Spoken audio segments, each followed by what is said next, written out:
Love is a riddle wrapped in a mystery. It binds us together, yet it can also drive wedges between us in ways that seem inexplicable. You've likely felt it. Someone who swears they care, or who you're certain does, suddenly goes quiet, pulls back, or acts like you barely exist. It hurts. It baffles. But Carl Jung, a towering figure in psychology, saw this not as a rejection, but as a window into the mind's hidden depths. Love, he argued, isn't just an emotion. It's a force that stirs the unconscious, revealing fears, vulnerabilities, and truths we'd rather keep buried. When someone loves you deeply, their odd behavior might say more about their inner struggles than their feelings for you. Let's dive into Jung's insights and explore why this happens. Love brings up hidden fears. What happens when love shines a light on the parts of ourselves we'd rather not see? Jung believed our minds are layered, the conscious self we present to the world and the unconscious, a shadowy realm of fears and suppressed memories. When someone loves you, really loves you, it's like a spotlight on that shadow. Fears we've ignored, like being abandoned, betrayed, or deemed unworthy, suddenly claw their way to the surface. For some, this is unbearable.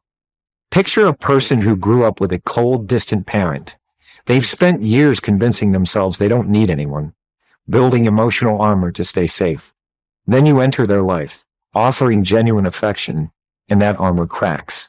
Their unconscious whispers, "If I let this in, I'll get hurt again." The closer you get, the louder that voice grows. So they pull away, canceling plans, dodging calls, not because they don't care, but because caring feels like a risk they're not ready to take. Jung called this the shadow, the denied parts of ourselves, and love has an uncanny knack for dragging it into view. It's not you they're rejecting, it's the fear you've unknowingly awakened. They're scared of getting too close. Opening up to love often means lowering your guard, a prospect that can feel daunting. Jung's concept of the persona, the social mask we wear, sheds light on this. When someone falls for you, they're tempted to shed that mask, to show you the messy, unfiltered self beneath. But what if you recoil? What if they do?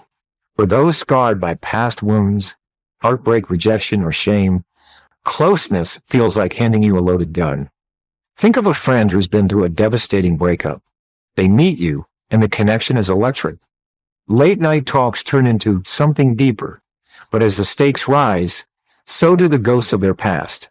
Their unconscious warns, "Last time I bared my soul, it ended in ruins." They don't want to lose you, but they're terrified of losing themselves again. So they retreat. Texts go unanswered. Plans fall apart. It's not a lack of love, it's a shield against pain. Jung saw this as a tug-of-war between our need for intimacy and our instinct to protect the ego. The deeper the love, the higher the stakes, and some choose distance over danger. They need time to understand their feelings. When emotions run deep, they don't always come with a clear roadmap. Jung's idea of individuation, the journey to unify the self, suggests that profound emotions demand reflection. When someone feels a powerful bond with you, they might not know how to process it right away. Ignoring you could be their way of stepping back, not out of disinterest, but to navigate the storm within. Imagine someone who's always kept relationships light, surface-level flings, no strings. Then you come along, and their world shifts. Their heart pounds, their mind races, and they're caught between exhilaration and dread. Jung might point to the anima or animus, the inner feminine or masculine that shapes how we relate, stirring beneath the surface. This isn't a quick reckoning. They might go silent for days, weeks, wrestling with questions. What does this mean? Am I ready? Their distance isn't a snub. It's a pause to align their feelings with their sense of self. Love in its depth demands time they might not know how to ask for. Ignoring you doesn't mean they don't love you. Our modern world often equates silence with indifference, but Jung saw it differently. He viewed the psyche as a tapestry of contradictions, where actions don't always match emotions. When someone ignores you, it might not mean they've checked out. Sometimes it's because they're too checked in. Take a sibling who's always been your rock. Suddenly they stop calling. You wonder if you've drifted apart. But what if they're facing their own crisis, say, a health scare, and your importance to them makes it too raw to talk? Their silence isn't indifference, it's love tangled in fear. Jung's concept of the collective unconscious adds another layer. We inherit patterns, like retreating under stress, that clash with our intentions. The person ghosting you might adore you so much they're paralyzed by it. Their heart's screaming, but their voice stays mute. Not because you're unworthy, but because they're overwhelmed by what you represent. It's real, they will come back.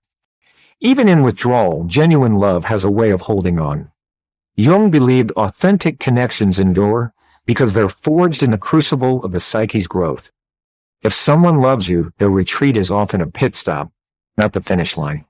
They might need space, days, months, to wrestle their demons. But if the bond is real, they'll return, often with a clarity they didn't have before. Consider a partner who vanishes after a perfect moment, a kiss, a confession. You're left spinning, replaying every word. Maybe they felt too much, too fast, and their unconscious slammed the brakes. If the love holds weight, they'll resurface. A hesitant text, a quiet, "I'm sorry." Jung's faith in human evolution backs this. Love pushes us to face ourselves, and those who do come back stronger. Don't chase them. Stand firm. If it's meant to be, they'll bridge the gap when they're ready. Before the final thoughts, if you find the content useful, let's subscribe to the Mature Soul channel so you don't miss the next videos on maturity. You will find content that changes the way you look at life. Love is rarely straightforward. It's a dance of light and shadow. Jung teaches us that silence doesn't always mean rejection. It might signal a struggle too deep for words. So what do?